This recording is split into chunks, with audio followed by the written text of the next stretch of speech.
Hey there, my fellow intellectuals. Dr. Kyle here with another video on dimensional analysis. If you haven't seen the previous two videos on dimensional analysis, I highly recommend you checking out those before tackling this one. This one's a little bit of a harder problem, so it might do you some good if you watch the previous two videos. If you don't really care about that and you just want to see how this problem is done, well, welcome. Let's go and do this problem. And before we continue any further, if you haven't already, please consider subscribing to my channel and clicking the notification bell. It would really help me out, and I'd like to find as many people who would be interested in physics and learning from me as possible. So it would go a very long way if you did that.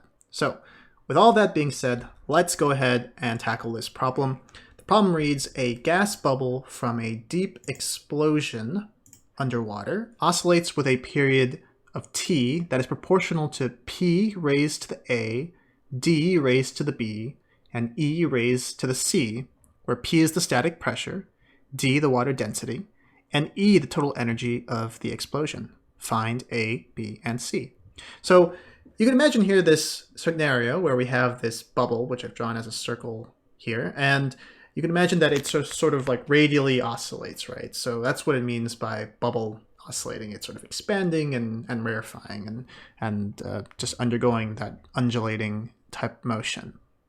And so we want to figure out how to determine what the functional form of the period is. And we're saying that the period of oscillation can only really depend on the pressure, the water density, and the energy of the explosion.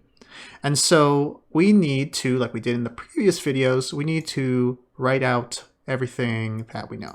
So the first thing that I would do is identify what are we looking for. We want to find something that has units of period, which is just a unit of time to the 1 power.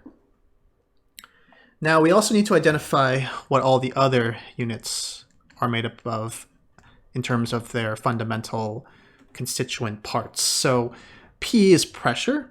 Pressure is defined as a force over an area. You can also think of that as a force over a length squared. Area has units of length squared. But what about force? If you remember from the previous two videos, we talked about how forces, if you break them down into the fundamental constituents of mass, length, and time, any force must have units of m to the 1, l to the 1, and time to the -2. The way that you can see that is that if you look at the equation F equals ma, which is Newton's second law, and you take the units of this equation, we know that m is a mass, so it has units of like kilograms if we're talking about the MKS system, and then acceleration needs to have units of meters per second squared, meters per second squared. So that is a mass, kilogram, times a length, which is a meter, and that's a time to the -2, the s squared term. So that's why you get the mlt to the -2. Just a brief refresher if you didn't actually watch the previous two videos. We discussed that at length in the previous two ones. Okay, so we now know that pressure, let me just substitute that over here. And so we should be getting something that has units of, let me write here, m to the 1, l to the 1, t to the -2, and that's over l just squared. So we'll cancel a power of l down here, and we should be left with m to the 1, l to the -1, t to the -2. Okay, so that's the units of pressure in mass, length, and time. Now we need to look at density. So D for density, but a little bit confusing because in the last video we used rho, but that's just how the problem wrote it out. So density has units. Remember, density, you can think of it as a mass over a volume. Let's say mass over a volume, which has the units of mass over length cubed, because volume has units of length to the 3rd power, like centimeters cubed or meters cubed. So that is our units for D. And energy of the explosion. So E is for energy. Now this one's a little bit trickier. E is energy, so energy. The one that I like to to remember is that, of course, we can think of energy as having units of like joules, right? Or dynes, if that's, or actually no, dynes of force. Sorry, I see. I don't even know those older units, unfortunately. But joules, that's a safe one to go with. But how do you remember how to break it down in terms of things you already know? Well, here's one thing I like to know is that work has units of energy. Work has units of energy, and work can be thought of as a force multiplying a distance. So you should have a force unit times a length unit. So there's an L here. And we already said that force has units of ml t to the minus 2. So this is ml t to the minus 2 times L. So this is ml squared t to the minus 2. So that's what energy should have in terms of its base units, ml squared t to the minus 2. Okay, so with all of that now being said, we need to do some extensive algebra. So let's take a look here. So how do they give it to us? It's p to the a, d to the b, e to the c. So p to the a, d to the b, e to the c. Take the units of that. Now, what does that equal? So p has units of mass L to the minus 1, t to the minus 2. That's all raised to the a. D has units of, I'm going to write it as m L to the minus 3, and that's raised to the b. And then energy is m L squared t to the minus 2, and that's raised to the c. And all of this has to give us a time unit to the power 1, because again, this is a period that we're dealing with here. So this is a temporal unit. So we're going to have to do some combining here. So let's distribute the powers of the exponents to all of the terms in the expression. So we'll have, in the first term, we'll have m to the a, L to the minus a, t to the minus 2a. I'm going to keep the parentheses here to help me remember. Second term, m to the b, L to the minus 3b, and that's it. And the third term, m to the c, L to the 2c, t to the negative 2c. Again, this all needs to equal t to the 1. It also means we should have m to the 0, L to the 0, right? Because we don't have any units of m and L on the right-hand side, so I'm going to rewrite this 0. So all the terms of L and m should cancel each other. We should have no units of mass or length. So let's go ahead and start combining terms here. So I'm going to just color code everything with a different color. So let's say m is going to be in light blue. So we'll have, let's just combine the powers here, right? So the first power is a plus b, right? So ma times m to the b times m to the c, that's a plus b plus c. That needs to equal 0. Okay. And then we need to look at the L's, L, L, L. And we're going to say here at the power of negative a minus 3b plus 2c is equal to 0. And then last but not least, we have time. That's our most important unit, I would argue, t to the minus 2a and minus 2c. So again, that's the most important one just because that is the thing we're looking for. We're looking for t to the 1 on the other side. So we should have negative 2a, and we don't have anything with b, right? I'm just not making sure. Okay, yes, so we have nothing with b, plus 0b, and then minus 2c has to equal 1.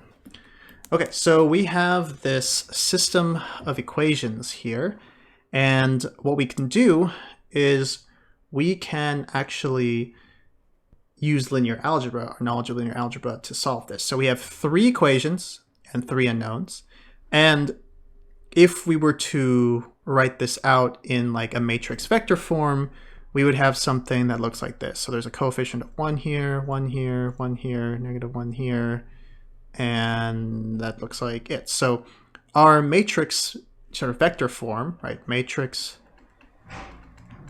vector form,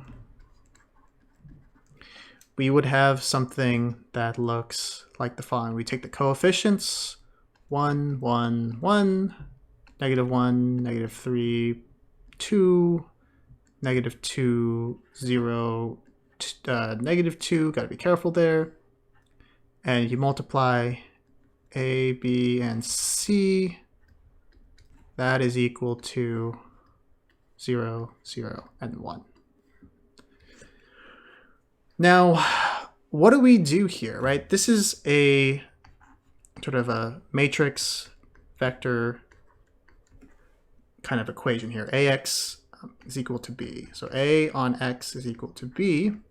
Ideally, what we want to be able to do is we want to be able to get the inverse matrix of A, because remember, if you take matrix A, multiply it by its inverse, or A inverse multiplied by its matrix A, they commute with each other, you get the identity matrix. The identity matrix just being the matrix of 1s along the diagonal and 0 everywhere else. And that's important because that essentially is the purpose of the identity. It will just give us, it'll sort of cancel out the regular matrix if we applied A inverse on the left here to A, and then we'd just be left with A, B, and C. And so what I'm saying, which I probably should just write down, is that if we did A inverse AX, which is equal to A inverse B, we'll find that the solution to those coefficients will just be taking the inverse matrix applied onto the B vector there. So, okay, so we're going to have to figure out what the inverse of this matrix is. So I won't lie to you, it has been a while since I've inverted a 3x3 matrix by hand, but I've taken the liberty of setting up the process on how to do this. This does require you knowing a little bit of linear algebra. This is going to be Gaussian or Gauss-Jordan elimination. And so basically what we want to do is we want to effectively draw our two desired matrices. This is the original matrix that we have up here, A, and this is the identity matrix. And we are going to do Gauss-Jordan elimination, and we're going to try and convert the left-hand matrix into the identity while keeping track of the transformations we perform and doing the same transformations on the right-hand matrix. So this is one way of inverting the matrix. The other way would be just type into Mathematica and say what's the inverse of this matrix, but I figured we might as well give ourselves a shot at trying to do this with pen and paper or stylus and tablet in my case, and show what amazingly great calculators we are. So let's try and do it, shall we? Okay, so we want to somehow convert left matrix to right matrix. Well, we have a lot of elimination to do. R2 star, so the new R2, row R2, or row 2, is going to be R3, the old R3, plus R2. Okay, so what's that going to do?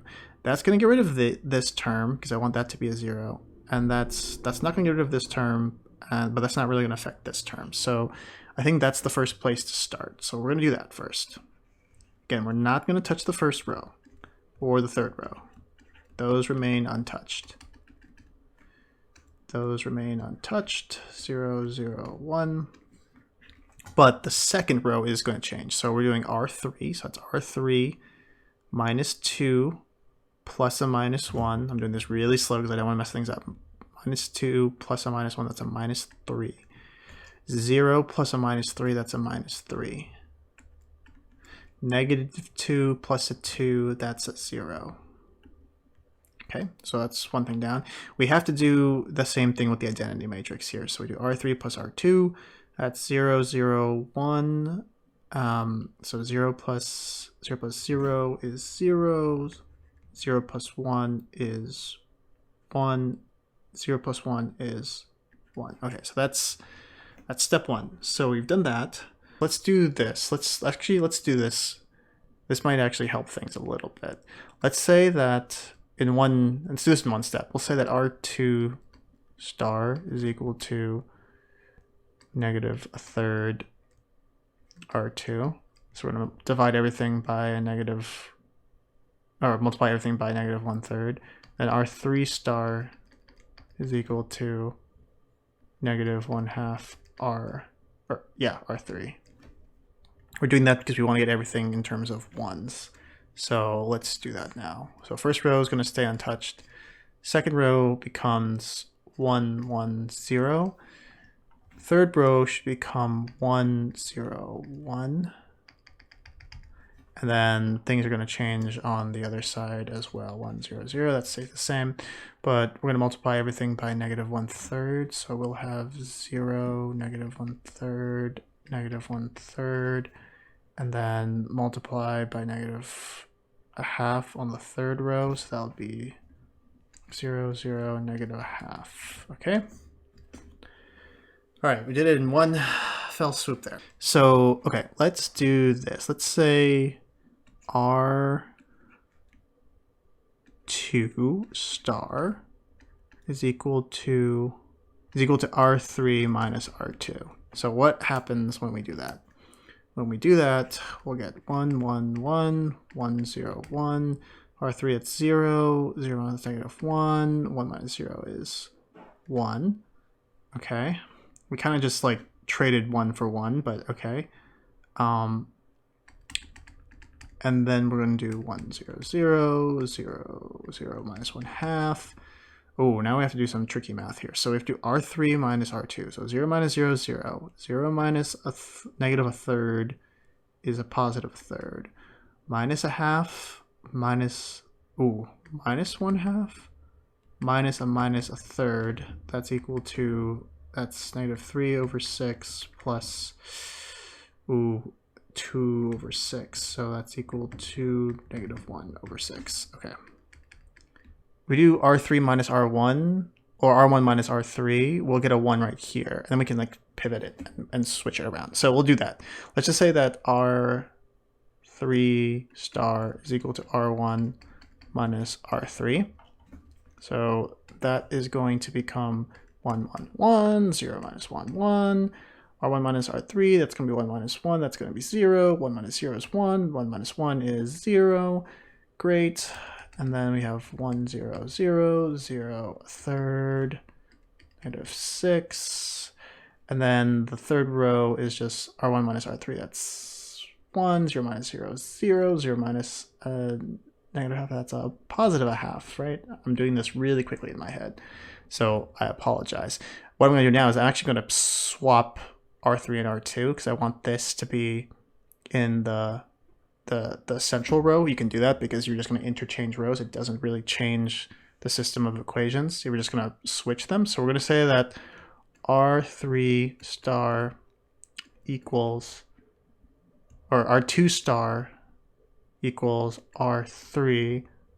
R3 star equals to R2. So we're just going to swap these two rows with each other. That's all we're going to do. That's not a illegal operation there. So we have 0, 1, 0, 1, 1. Oops, sorry, that was the other row. So 0 minus 1, 1. And what do we have here? We have 1, 0, 0. We should have 1, 0, 1/2, 0, a third, and a negative 6. 0, a third, and a negative 6. Okay, so we have that now. Good. We've isolated this row. That's great, because now I see what we can do. We can say that R3 star is equal to R2 plus R3. Right, so that is going to get us to here. 1, 1, 1, 0, 1, 0. Now R2 plus R3, that's a 1 plus a negative, so that's 0 and 0. 1 plus a negative 1 is a 0. 0 plus a 1 is a 1. Oh, great. We're getting there. We're actually making progress. So R3 star is going to be on this side, that's 1 and 0. That's 1. 0 and a third, that's a third. A half minus a 6. So that's a half minus a 6. That's equal to 3 6 minus 1 6 is equal to 2 over 6. That's equal to 1/3. So this should be a third, right? We just need to eliminate these two. So okay, let's do this. We're going to say that R1 star is equal to R1 minus R2. Yeah, we'll do that. So then this becomes 1, 1. Oops, sorry. Actually, no. We don't change these two rows, 0, 0, 1. And now this goes R1 minus R2. That's 1 minus 0. 1 minus 1 is 0. 1 minus 0 is 1. And on this side, we'll get R1 minus R2. So we're going to get 1 minus 1 is 0. 0 minus 0 is 0. 0 minus 1/2 is negative 1/2. 1, 0, 1/2. 1, a third, and a third. And we just have one last step. We are almost there, everybody. We are on the precipice here. So all we have to do now is just do R1 star is equal to R1 minus R3. And then we're going to get rid of this top right element there. So we're going to get, that should do, let me just make sure here, 1 minus 0 is 1, 0 minus 0 is 0, 1 minus 1 is 0, 0, 1, 0, 0, 0, 1, and then we just have to, oops, I don't know what that just did. Now we just have to do the same on this side. So we're going to do R1 star is R1 minus R3, so we have 0 minus 1 is negative 1, 0 minus a third is a negative third.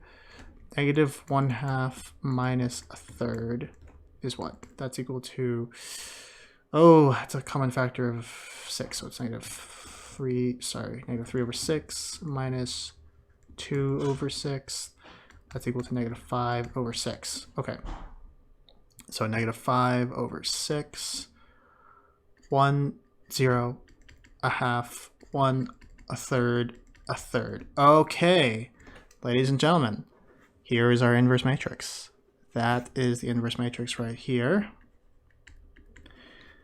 And now we have to remember what this was all for. This was all for multiplying A inverse A to isolate the x, which is our vector of unknown powers of exponents.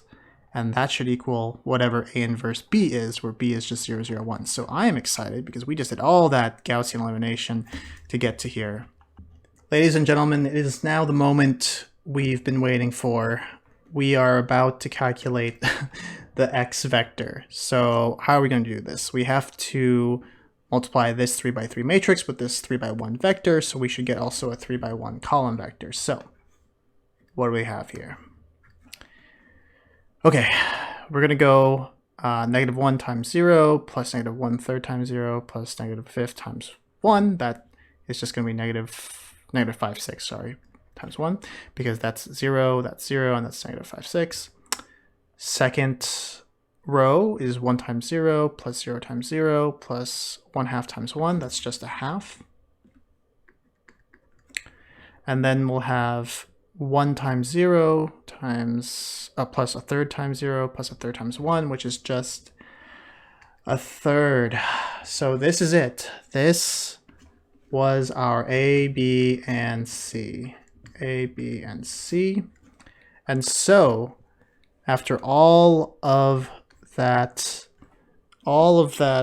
just tedious algebra, we are able to finally say that this is the form of the equation. It should be pressure to the negative 5, 6, density to the 1/2 power, and energy to the 1/3 power.